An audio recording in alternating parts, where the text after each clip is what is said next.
فاصبر إن وعد الله حق واستغفر لذنبك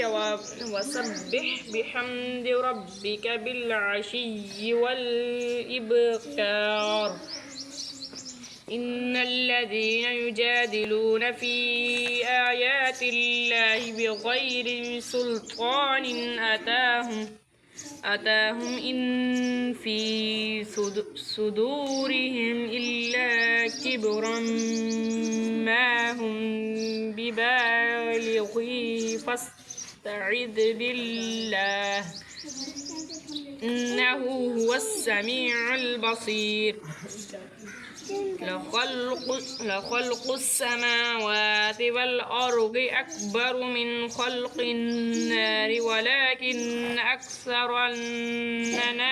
أكثر الناس لا يعلمون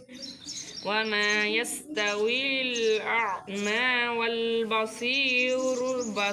والذين آمنوا وعملوا الصالحات ولا المسيء قليلا تتذكرون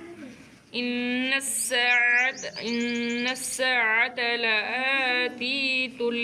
لا ريب فيها ولكن أكثر الناس لا يؤمنون وقال ربكم ادعوني أستجب لكم إن الذين يستكبرون عن عبادتي سيدخلون جهنم داخرين